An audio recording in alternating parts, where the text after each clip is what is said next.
पुंडलीकवरदा हरिविठ्ठल श्री ज्ञानदेव तुकाराम सद्गुरु समर्थ त्र्यंबकानंद महाराज की जय।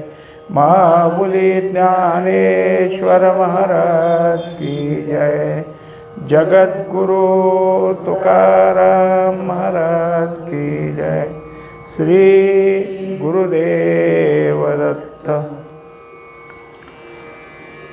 आईसे या रुखाचे होणे जाणे, न तरके होते नि वहिलेपणे, म्हणोनी लोकू याते म्हणे अव्ययोग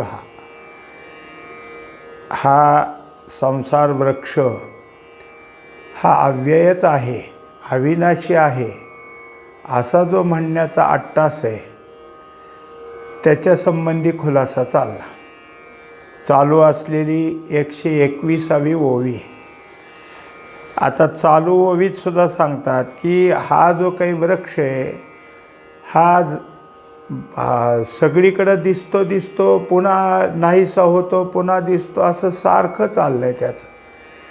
ह्याच्यातली काय आहे, सतत परिवर्तन आहे आणि त्यामुळं याला नेमकं काय म्हणजे हा सतत फिरणारा आहे किंवा आज आहे तो उद्या आहे, उद्या नाही, आणि उद्या आहे तो परवा नाही, अशातला आहे का, असा तर्कही करता येत नाही। त्याच्याकरता ह्याला अव्यय असं नाव आलं।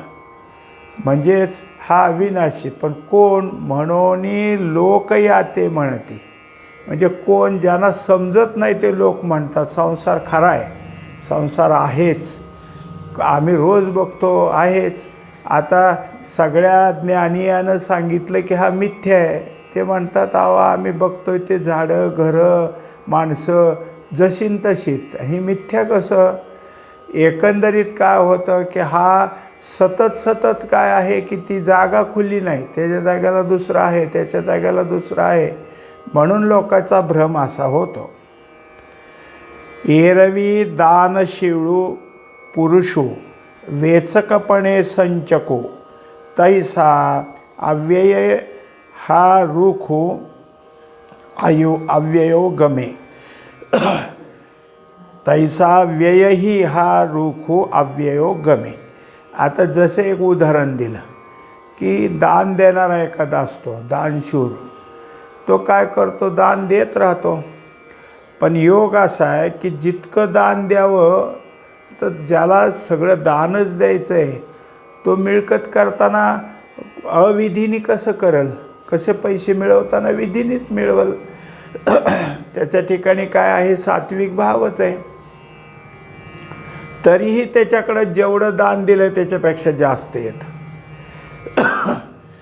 किंवा याच्याजवळ जेवढं दान दिलं त्याच्या बदल्यात तेवढं दानाचं पुण्य येतं, आणि त्या पुण्यातून तो काय करतो, पुन्हा स्वर्गातली एखादी पदं स्वर्गातले सुख भोगतो। म्हणजे दानशूराच्या ठिकाणी सुद्धा संपलं असं नाही, येतं जातं सारखं त्याच्या ठिकाणी सुद्धा आहे। जाता वेगे भाऊ असे, नवचे का भूमी रुतले असे, रथाचे चक्र दिसे जियापरी। आता जसं रथ, बैलगाडी किंवा चारचाकी गाड्या कोणत्याही टू व्हीलर ह्यांच्या ठिकाणी चाक फिरायला लागलं म्हणजे ते फिरताना इतकं जोरात फिरतं की त्याच्यातल्या मधलं काय आहे अखंड आहे वाटतं। वास्तविक पाहता त्याला असलेल्या तारा किंवा असलेले आता फायबरचे त्याचे जे काही मधले भाग आहेत ते कुठंतरी करत एका चाकाला 4 किंवा 5च आहेत, पण ते फिरायला लागलं म्हणजे काय होतं, आणि असं वाटतं की ते जमिनीला चिटकले, ते जात असतं सगळीकडे पण जमिनीला चिटकले। असं आहे की नवचे का भूमी रुतले असे, हे फिरतं आहे का जमिनीत रुतले, कारण इतकं वेगात फिरतं की त्याच्यामुळे त्याची हालचाल होती हे लक्षात येत नाही। ते भूतशाखा जेथ गळे,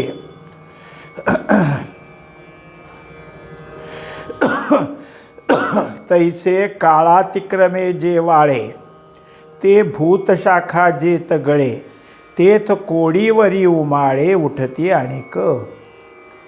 आता काय आहे, आपण सगळ्याच वृक्षाचं हे पाहतो की जी फांदी काही कारणानं मोडून पडते, वाळते, ती बाजूला निघाली की तिच्या जागेला दुसरी येते. आता त्यांनी तर दाखवलं आहे की काही काळातिक्रमे, म्हणजे काही काळाचं तिचं असेल त्यावेळेस काही ह्याने ती मोडून पडली, पण तिच्या जागेला दुसरी तेवढीच यायला पाहिजे, पण कोडीवरी अशा कितीतरी फांद्या त्याच्या जागेला येतात. परी एकी केदवा गेली, शाखा कोडी केदवा झाली, हे नेणवे जेवी उमलले आषाढ अभरे. आता इथली एक फांदी मोडली, आता मागच्या ओवीत जसं सांगितलं आहे, आणि त्याच्या जाग्याला काय असतील ते 4-5 आल्या, पण हे कधी मोडली आणि कधी दुसरी आली हे कळत नाही, इतकं वेगात होत आहे. जाणारी जाती त्याच्या जाग्याला दुसरी येते, दुसरी नवीन आली म्हणून तर तिला जुनेपणा येतो, पुन्हा ती जुनी जाती तिच्या ठिकाणी नवीन येते. हे सतत काय आहे, ह्या संसार वृक्षाचं सतत असणं आणि नसणं हे दोन्ही चालतं. मग त्याला उदाहरण दिलं की जसं आषाढामध्ये आभ्राच्य ते आकाश असतं, म्हणजे सगळीकडं ढगच आहेत, कुठे सूर्य दिसत नाही. पण जरी सूर्य दिसत नसला, दिवस सूर्य दिसत नसला, तरी कितीतरी ढग पुढं गेलेले असतात, दुसरे मागून येतात, पुढं जातात, दुसरे मागून. अशी काय आहे, ढगांची हालचाल तिथं चालू असते. महाकल्पाचा शेवटी उदेलिया उमळती सृष्टी, तैसीच आणखीचे दांग उठी सासिन्नले. आता त्याच्यात अनेक वेळा सांगायचं आहे, त्यापेक्षा एक ठोकताळा सांगितला की महाकल्प झाला म्हणजे त्यावेळेस हे सगळं संपतं. पण जसं संपलं, असं काय आहे, आपण म्हणतो की हे एक ब्रह्मांड आहे, पण असे काय असतील ते असतील जेवढी ब्रह्मांड. आता जसं म्हणतात का नाही की मंगळावर वस्ती असेल, कोणी म्हणतात चंद्रावर असली पाहिजे होती म्हणून आता तिथले शोध लागले, मग गुरुवर असेल, इकडं असेल, हे सगळे ब्रह्मांडच आहेत, तिथं असतील ते असतील. पण तेवढी सगळी जरी असली तरी हे कल्पाच्या वेळेस सगळ्याची घडामोड होते, सगळं संपून जातं.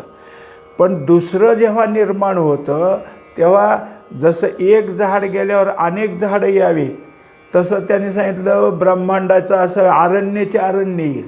कारण तेवढे वास्तविक ब्रह्मांड म्हणजे काय की त्यात असलेलं सगळंच, हे सगळं पुन्हा पुन्हा येतच ना.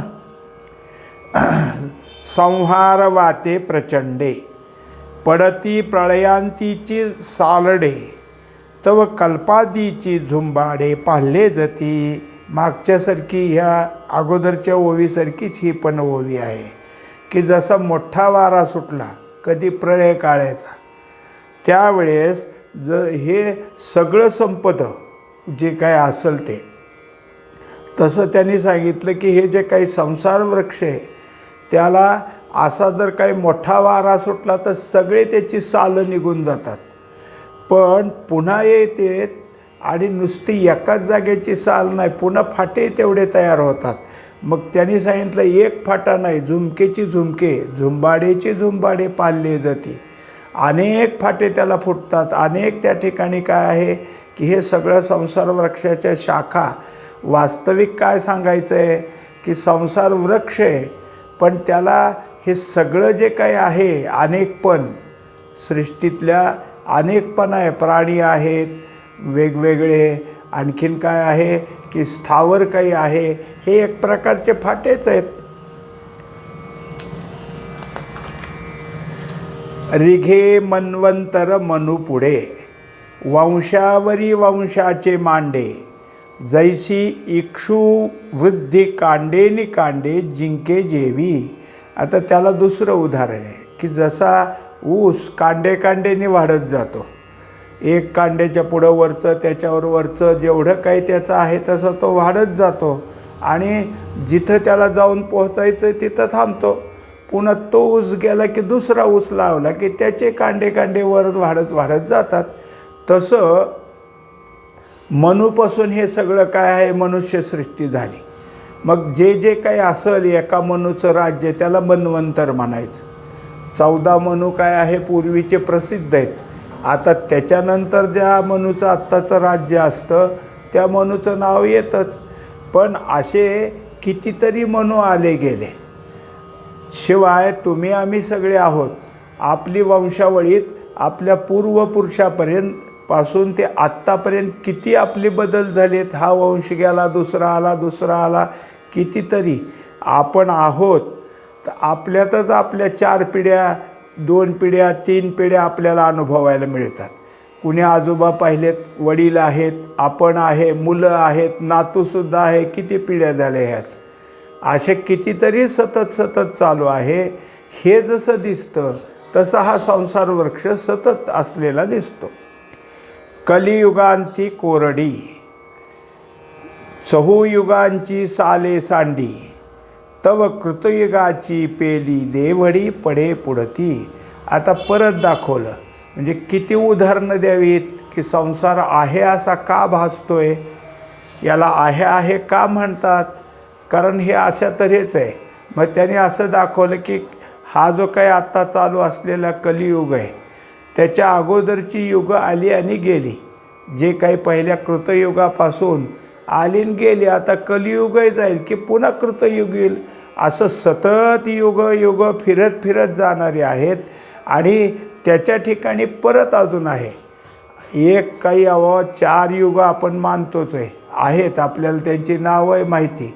मग शेवटचं आता चालू असलेलं काय आहे, कलियुग आहे.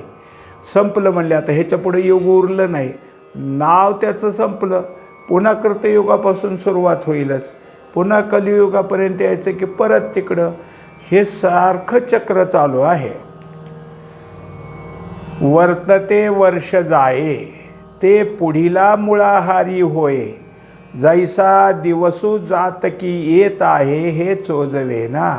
आता त्याला काय आहे की काही उदाहरणं आहेत आणि काही आपल्या समोरचंच आहे की चालू वर्ष ह्या गुढीपाडव्यापासून त्या गुढीपाडव्यापर्यंत असतं आणि एक एक एक एक महिना करत करत करत ते वर्ष संपतं. तसंच आजचा दिवस संपला की उद्याचा दिवस, उद्याचा संपला की म्हणजे एक एक दिवस आहे.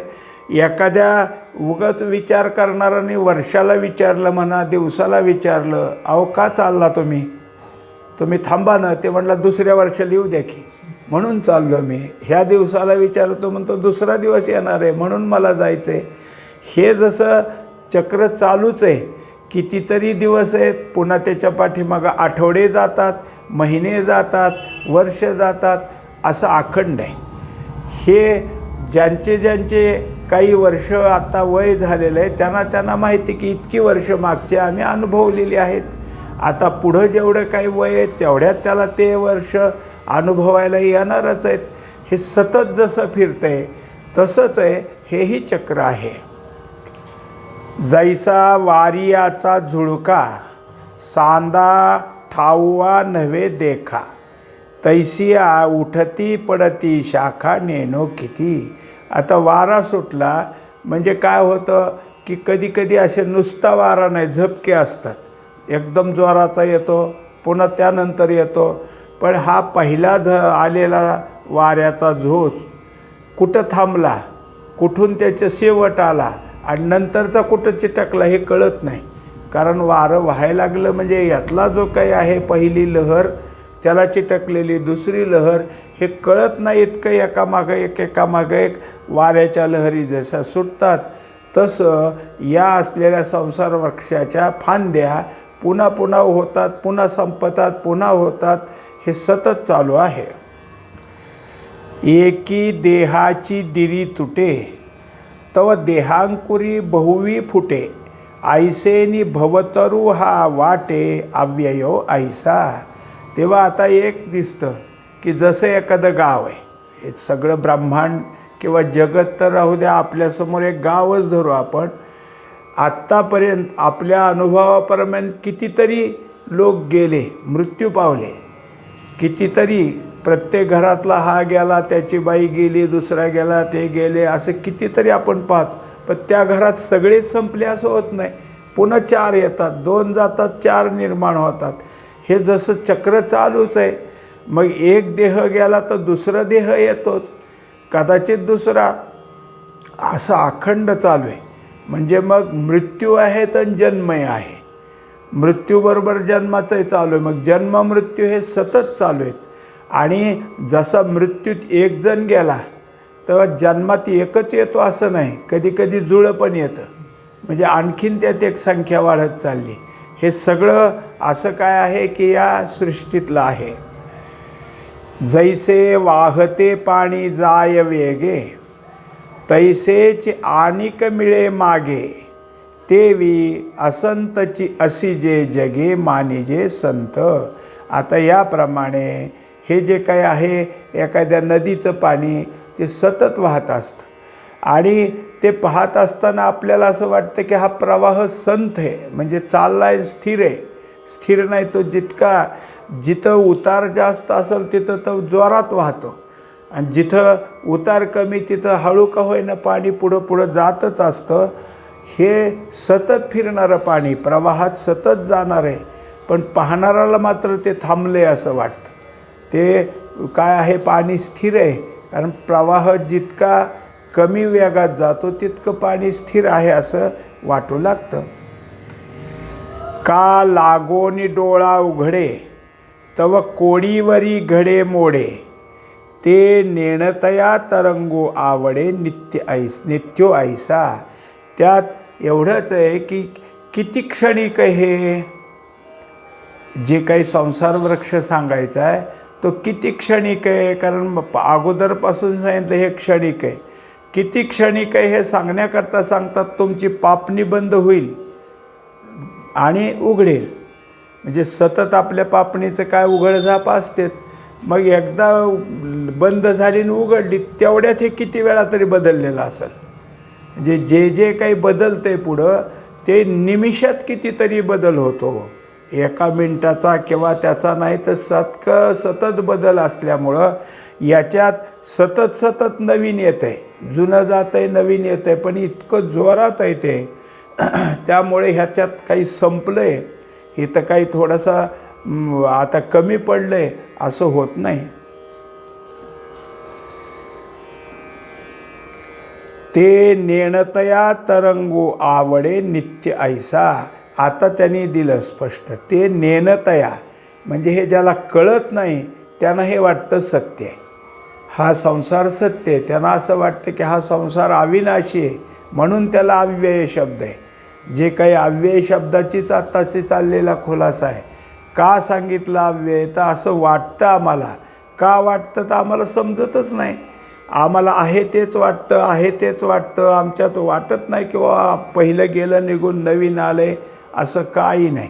आणि यामुळं याच्या ठिकाणी काय होतं की, आणि म्हणूनच आहे मनुष्य दुःखात असतो आणि कधीतरी सुख येतंच त्याला. पण जेव्हा जेव्हा दुःख पुढे येतं त्याचा कालावधी कदाचित जास्त असेल, सुखाचा कालावधी थोडा असेल, पण पुन्हा कधीतरी सुख येईल या आशेवर हा दुःख भोगत असतो.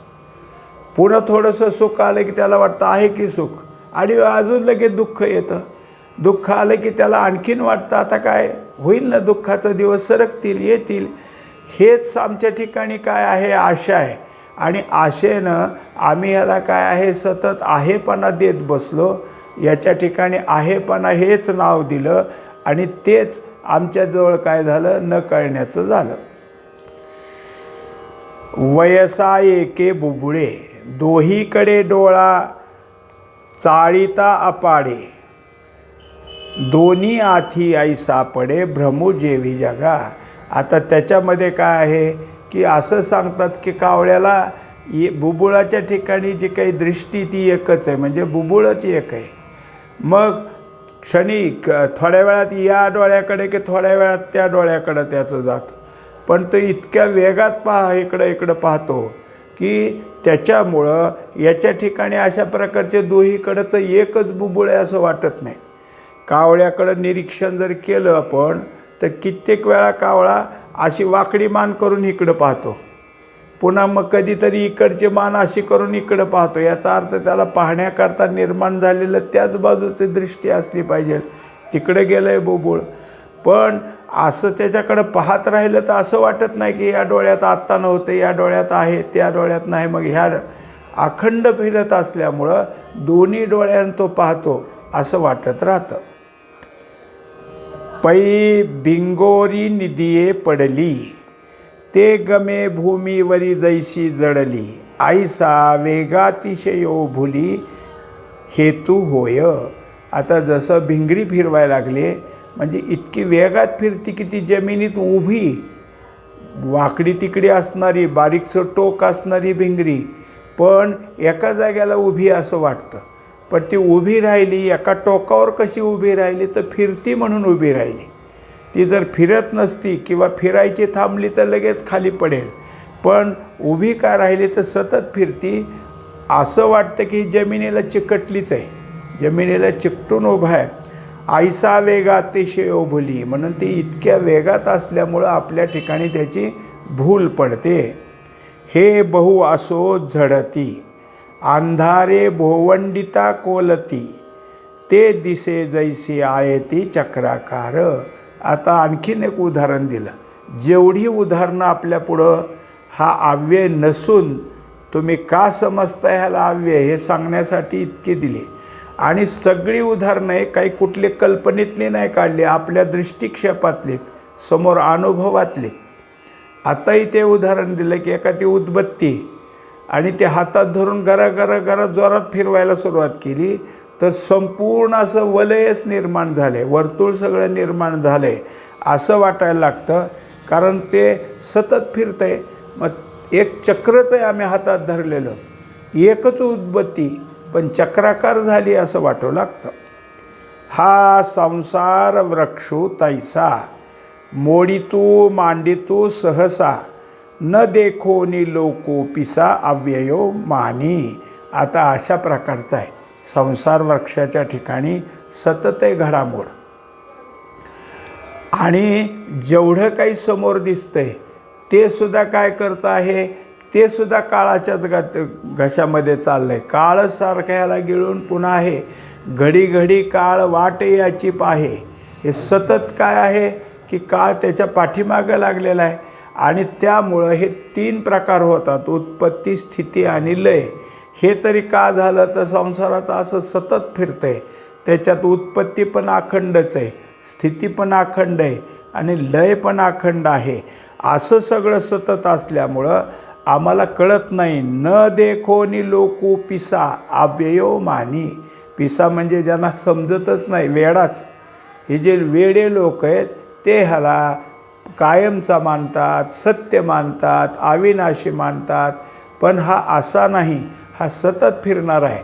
हे कशाकरता समजून द्यायचं आहे आता, तर ज्या संसाराला किंवा ज्या जगताला आपण सत्य धरून बसलो आहे ते मिथ्या कसं आहे याच्याकरता ह्या सगळ्या मांडण्या आहेत. परिययाचा वेगू देखे, जो हा क्षणिक ऐसा ओळखे, जाणे कोडी वेळा निमिखे होत जातं. आता एवढंच आहे, हे आहे खरं, पण सगळेच वेडेत, सगळेच मूर्ख आहेत, सगळेच अज्ञानीत, सगळ्यांनाच समजत नाही असं नाही.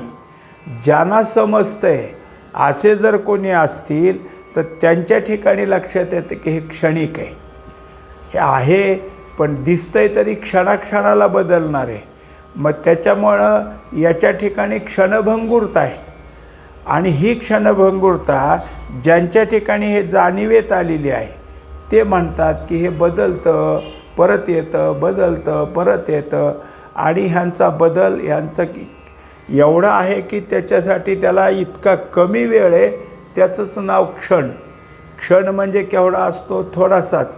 वर्तमान काळ किती असतो, एका क्षणाचाच. कारण मागचा क्षण गेला की भूतकाळात जातो, चालू क्षण असला तर वर्तमान काळात, आणि येणारा क्षण म्हणजे भविष्यकाळ राहतो. मग प्रत्येक क्षण हा आपल्याला वर्तमान काळासारखा वाटतो आणि तेव्हा आपण आहेपणा देतो. मग जे जे निघून गेलं ते भूतकाळामुळं आपल्या दृष्टीने ते गेलं हेही कळतं, नवीन येईल ही जी काही आपल्या ठिकाणी भावना आहेत तेही कळतं. पण हे जोपर्यंत आहे तेच फक्त ह्यातले आहेत, सगळेच ह्यातले आहेत असं नाही. काही जाणकार आहेत, काही जाणकारांनी हे सगळं ओळखलेलं आहे. नाही अज्ञाना वाचोनी मूळ, ययाचे असिले पण टवाळ, ऐसे झाडले सिनसाळ, देखिले जेणे. आता या झाडाचं जे कोणी जाणते आहेत, ज्ञानी आहेत, त्यांनी काय केलं की हे सगळं संसार वृक्ष म्हणजे अज्ञानच आहे. अज्ञान हे त्याचं मूळ आहे आणि त्या अज्ञानापासून हे सगळं आलं आहे खरं, पण हे सत्य नाही. हे कसं आहे तर सतत आपल्या पुढं फिरत असल्यामुळं आहेपणात वाटत जरी असलं तरी ते आहेपणाचं नाही, मग काय आहे, सतत फिरत आहे. तेव्हा याच्या ठिकाणी हे समजून घेणारे जे कोणी आहेत, जे ज्ञानी कोणी आहेत, त्यांच्या ठिकाणी ह्या झाडाचं जे असणं आहे ते नसण्याच्या ठिकाणीच आहे असं ते समजतात. त्यामुळं यांच्याजवळ समोरची जसं आपल्याला मोह वस्तू एखादं आपलं भांडं जरी काय फुटलं किंवा कोणी उचलून नेलं तर लगेच दुःख होतं. आता हे जे ज्ञानी असतात ते समजतात हे जाणारच होतं, हे फुटलं काय आणि काय ह्याचे नाशाचाच भाग आहे. मग कोणी उचलून नेलं हाही नाश आहे किंवा हे फुटून गेलं तर हाही नाश आहे. त्यामुळं सतत ह्याच्या ठिकाणी नाशच आहे. तेव्हा त्यांच्याजवळ ह्या झाडाकडं पाहणं म्हणजे मिथ्या स्वरूप आहे याच्याकडं पाहणं. तया ते गा पंडुसुता, मी सर्वज्ञोही म्हणे जाणता, पै वाग ब्रह्म सिद्धांता वंजू तोची. आता भगवंतानी मुद्दाम प्रशंसा केली की मी स्वतः सर्वज्ञ आहे, पण मी अशा ज्ञानी आला की ज्यांनी ह्या संसार वृक्षाला जाणले की हा काय आहे, सतत फिरणारा, सतत असणारा, काय क्षणभंगूर आहे, असं ज्यांनी जाणले त्या सगळ्याला मी जाणता म्हणतो, ज्ञानी म्हणतो. आणि त्या ज्ञानियानं जे जे काही वेदात आलेलं आहे ते वेदात आलेले जे काही शब्द आहेत, ज्याला शब्दब्रह्म म्हणावं, या शब्दब्रह्मात जे सिद्धांत दिलेत ते त्यांनी मान्य केलेत, म्हणून तो वंद्य आहे. हे भगवंतानी सांगितलं की तो सिद्धांताला जाणतोय आणि त्या सिद्धांताप्रमाणे आपल्या ठिकाणी या सगळ्या संसार वृक्षाचं खरं स्वरूप काय ते त्यांनी ओळखलं आहे. हा मला वंद्य, मी त्याला आदरणीय समजतो, कारण या ज्ञानियानं जे काही खरं माझ्या मनात आहे ते जाणलेलं आहे. योग जाताचे जोडले, तया एकासीच उपयोगा गेले, किंबहुना जी आले ज्ञानही तेने. तेव्हा ह्याला लगेचच कळलं असं नाही, या कळण्यासाठी यांनीसुद्धा योग केला आहे, यांनीसुद्धा अभ्यास केला आहे आणि अभ्यासानंतर त्यांना लक्षात आलं त्या ज्ञानानं की हा संसार वृक्ष जो आहे हा सत्य नाही. म्हणून मग त्यांच्या ठिकाणी हे जितकं अनुभवाला आलं असे ज्ञानी फार नाहीत, म्हणून एकाशीच उपयोगा गेले. असा क्वचित जो काही ज्ञानी आहे त्याचा मात्र या सगळ्या असलेल्या मिथ्यापणाचं लक्षात आल्यामुळं त्याला त्याचा उपयोग झाला. पण त्यांच्या त्या उपयोगाचं आणखीन काय झालं तर किंबहुना जी आले ज्ञानही तेने, त्यानं स्वतःला अनुभवाला घेतलं, तो हे मिथ्या ह्याचं ज्ञान त्याच्याजवळ झालं, पण त्यामुळं सत्य जे आहे ज्ञान की जे तुम्हाला ब्रह्मसत्य आणि जगत मिथ्या हे सांगणारं, ह्या ज्ञानाला पुढं वाटचाल आली ना, तो हेच ज्ञान दुसऱ्याला शिकवतो. ते पक्के झाले म्हणजे ते दुसऱ्याला शिकवतात. यामुळं त्या ज्ञानाला जिवंत ठेवल्यासारखं आहे. त्यांच्याद्वारे ज्ञानाचं प्रसार होत होत संप्रदाय टिकत राहिलेला आहे. त्यांच्याद्वारे ज्ञानाचा प्रसार होत होत बरेचसे अज्ञानी पुन्हा ज्ञानी झालेले आहेत. ज्यांच्या ठिकाणी हा गैरसमज होता तो गैरसमज निघून गेलेला आहे. म्हणून जे ज्ञान मला अभिप्रेत आहे, कोण म्हणतात भगवंत, ते ह्यांनी जिवंत ठेवले. म्हणून मला हे वंद्य आहेत. मी ह्यांना का मुख्यत्व देतो, का आदरणीय समजतो, ते ह्यांनी माझ्या ठिकाणी जे मला मान्य असलेलं ज्ञान किंवा जे परमात्म्याचं ज्ञान आहे ते यांनी जिवंत ठेवलेलं आहे. असो बहु हे बोलणे, वाणिजेल तो कवणे, जो भवर उखू जाणे उखी ऐसा. आता एकंदरीत आपलं जे काय आलं ती आत्तापर्यंत असं आहे की हा वृक्ष अव्यय तुम्ही म्हणता, पण अव्यय नाही, अविनाशी नाही, सत्य नाही हे समजून दिले. पण सत्य समजताय म्हणल्यावर सांगायला पाहिजे ना मग त्याचं सगळं. म्हणून मग त्याच वृक्षाचं वर्णन आहे, त्या संसार वृक्षाचं वर्णन कशा कशा तऱ्हेने, त्यातल्या अधोशाखा कोणत्या, ऊर्ध्वशाखा कोणत्या, ते आता मी तुम्हाला सविस्तर सांगतो. पुंडलिक वरदान विठ्ठल श्री ज्ञानदेव तुकाराम सद्गुरु समर्थ त्र्यंबकानंद महाराज की जय. महाबुली ज्ञानेश्वर महाराज की जय. सद्गुरु तुकाराम महाराज की जय. श्री गुरुदेव दत्त.